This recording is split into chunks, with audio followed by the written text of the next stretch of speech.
précédente vidéo, nous avons ajouté une extension Contact Form 7. Contact Form 7 nous permet de gérer des formulaires de contact. Si vous n'avez pas cette extension, installez-la avec WordPress pour pouvoir ajouter un formulaire de contact.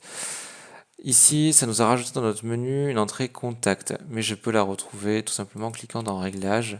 Ça me permet de m'y rendre directement si je ne la retrouve pas dans mon menu. Je vais cliquer sur Modifier sur notre formulaire de contact qui a été créé par défaut et je vais pouvoir commencer la gestion de mon formulaire de contact.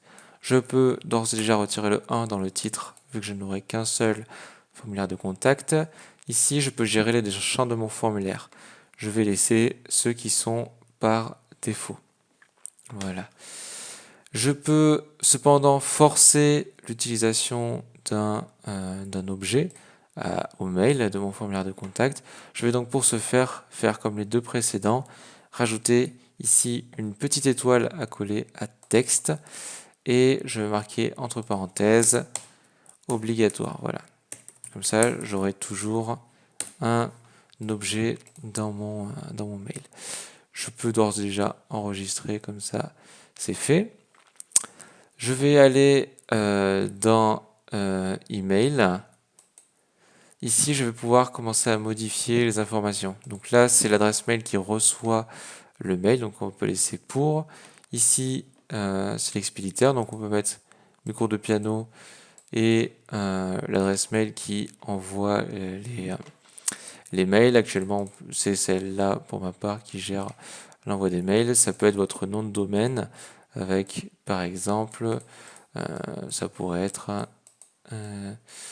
wordpress@magma.fr ou même Florent, ça peut fonctionner aussi, qui gère l'envoi des mails. Ici, dans l'objet, pour éviter une répétition à chaque fois, si je veux, je peux le laisser, comme ça je sais quand je reçois un mail que ça provient du site. Mais si je ne veux pas m'embêter, je peux tout simplement retirer ces informations-là pour que quand je reçois un mail, j'ai directement le sujet de la personne qui a été renseignée s'affiche. L'entrée additionnelle, je peux le laisser comme ceci. Le corps du message, ça va écrire l'expéditeur, ça va répéter l'objet. Alors vu qu'on l'a déjà vu, on peut le supprimer si on le souhaite.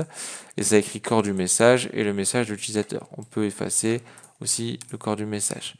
On retrouve donc le nom de l'expéditeur et son email et son message directement.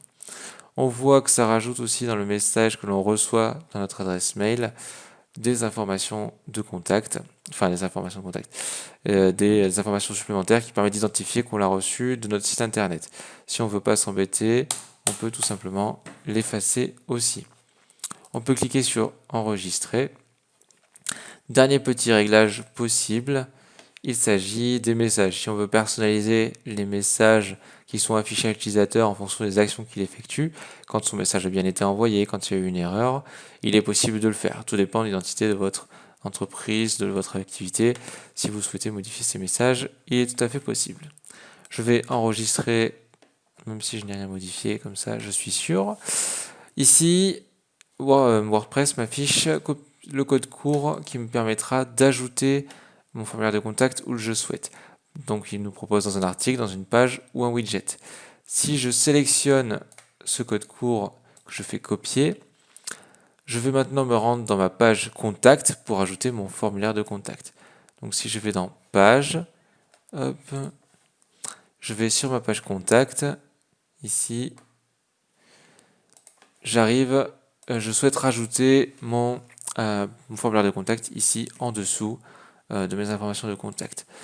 Je vais donc créer un nouveau bloc et je vais utiliser le bloc qui s'appelle code court, tout simplement. Ici, donc, je peux coller, clic droit, coller le code court qui m'a été fourni par Contact Form 7.